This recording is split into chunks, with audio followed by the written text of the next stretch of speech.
Баршаңызға сәлем. Бүгін бүтін помидор жабатын боламын. Менімен бірге видеоның соңына дейін болыңыздар. Және де осы мен дайындаған рецептпен дайындаған болсаңыздар, ұнаған болса, комментарий жазып, және де лайк басыңыздар.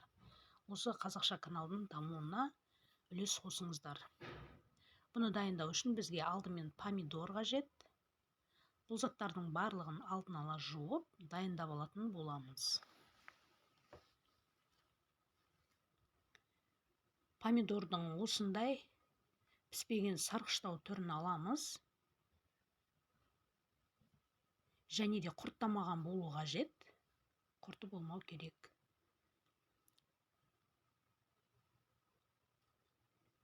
Сонымен бірге болгар бұрышы қажет. Және де көк помидор қажет. Болгар бұрышының осында көк, қызыл түрі, ашық көгінен алдым. Сәбіз қажет. Ащы қызыл бұрыш, чеснок, укроп, петрушка, ірі қара бұрыш және де лавр жапырағы қажет. Банкіден менде осы 3 банка қалыпты 2 литр, 1,5 литр.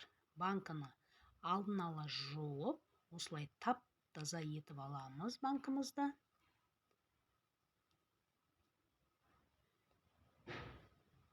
Енді осы таза жуылған банкаға 5-6 штук укроп, петрушка салатын боламыз. Бұның барлығын алдын ала жуып тазалап алғанмын. Енді осының үстіне болгар бұрышын саламыз. Болгар бұрышын 4-ке бөлеміз майдалап.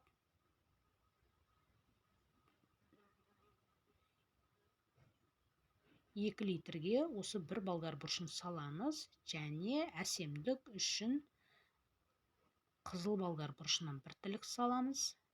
Сонымен бірге бүтін ащы қызыл бұрышты саламыз бүтіндей. Және де сәбізді ортасына бөліп, жіңішке етіп тіліктеп тураймыз.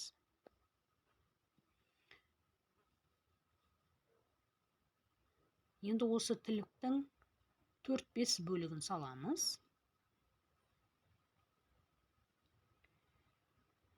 Және де чеснок саламыз. Чеснокты бүтіндей салсаңыздар да болады. Менде чеснок үлкен болғандықтан ортасына бөліп салып жатырмын. 2 түйірін 4-ке бөліп салдым. Лавр жапырағын саламыз. 2 литрге 2 штугын салдым.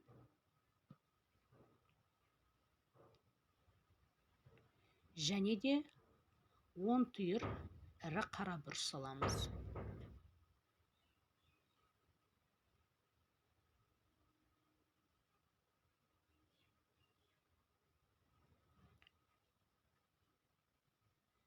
Енді помидорларды орналастыратын боламыз.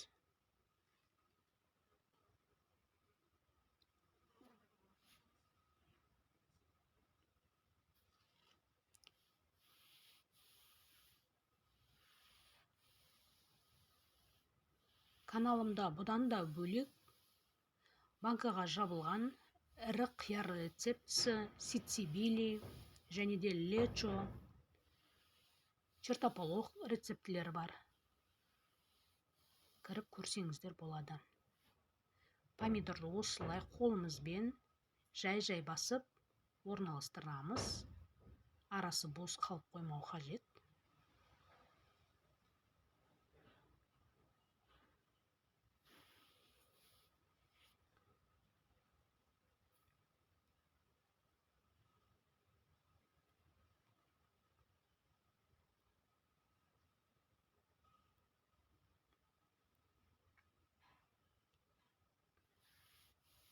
Міне орналастырып болдық. Енді осының үстіне қайнап тұрған ыстық су құямыз.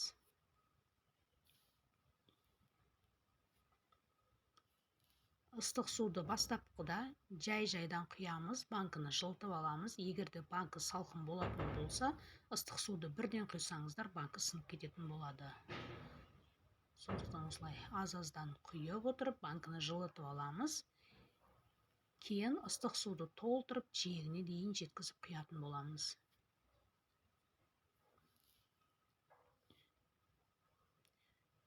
Міне жиегіне дейін жеткіздім. Помидор батып тұру қажет. Енді осыны 15 минутқа қойып қоямыз. Келесі банкыны да осылай дайындайтын боламыз. Бұған да 5-6 штук петрушка укроп саламыз. Мүмкін одан артықтау болуы мүмкін. Енді өздеріңізге қажетті мөлшерде саласыздар.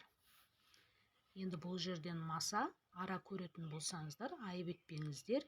Мен жаздың уақытысы болғандықтан далада бастырмада отырып жауып отырмын.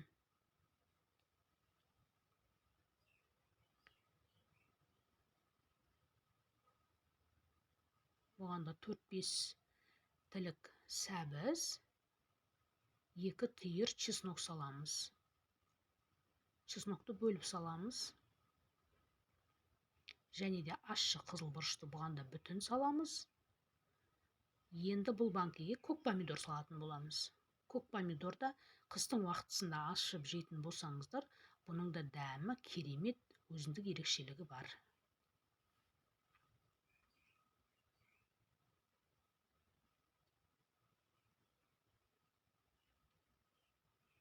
Міне осылай бұрыш-бұрышына келтіріп, помидорды нығыздап салып шығамыз.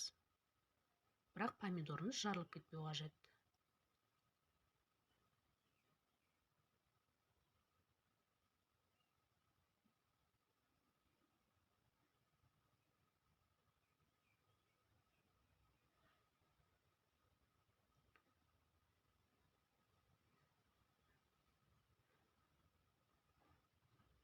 Қызыл бұрыштан да салып қоямыз. Қызыл болгар бұрышы. Енді бұның да үстіне ыстық қайнап тұрған су құямыз.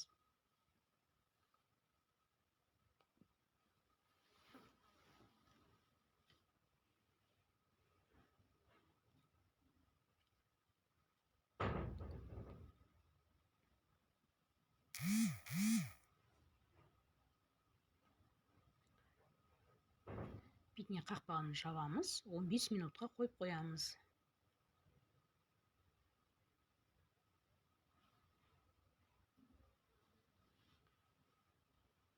Міне 3 банкыны да дайындап алдым.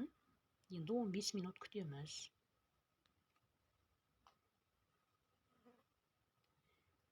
Енді суын таза ыдысқа құйып аламыз.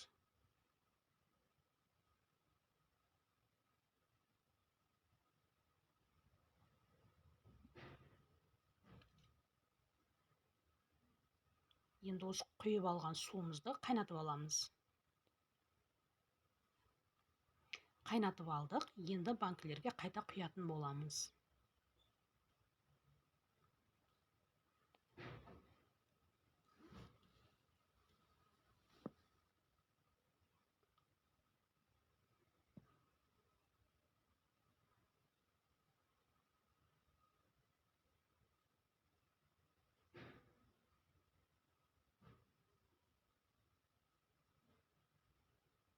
Суды толтырып құйып, қақпағын жауып, тағы да 15 минут күтеміз.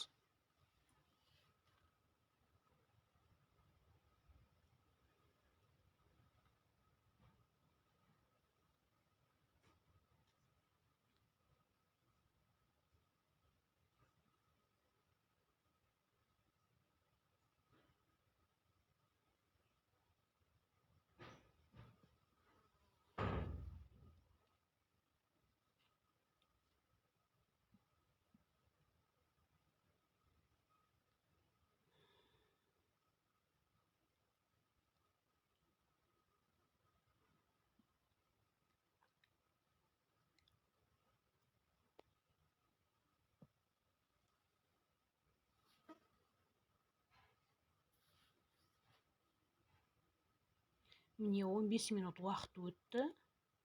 Суын қайтадан ыдысқа төгеміз.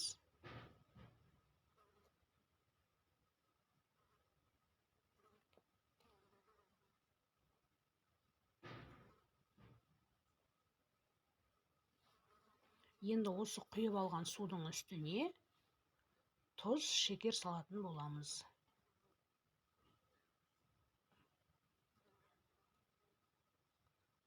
Алдымен тұз саламыз. 2 литрге толтырып 2 ас қасық тұз саламыз. 1,5 литрге 1,5 ас қасық тұз саламыз. 1 литрге толтырып 1 ас қасық тұз саламыз. Міне туралап алдық тұзды.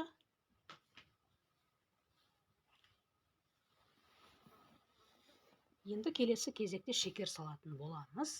2 литрге толтырып 1 ас қасық шекер, 1,5 литрге толтырмай 1 ас қасық шекер, 1 литрге жарты ас қасық шекер саламыз. Енді уксус құятын боламыз.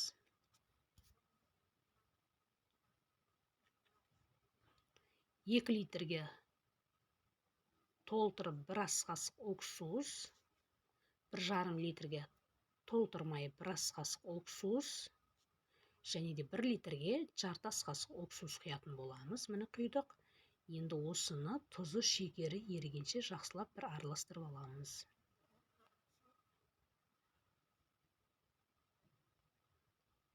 Және де осы суды қайнататын боламыз.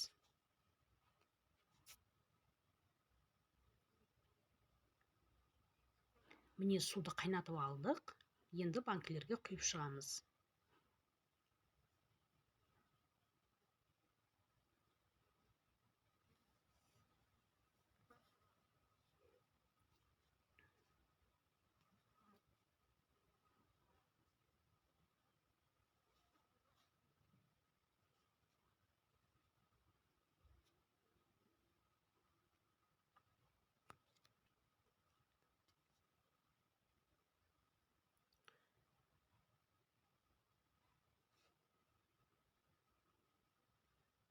Суын толтырып құямыз.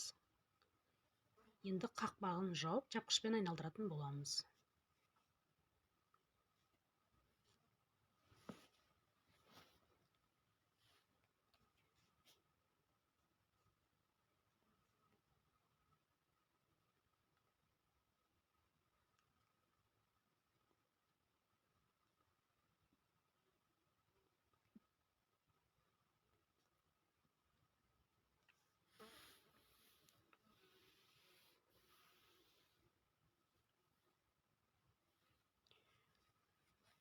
Міне банкаларымыз дайын болды.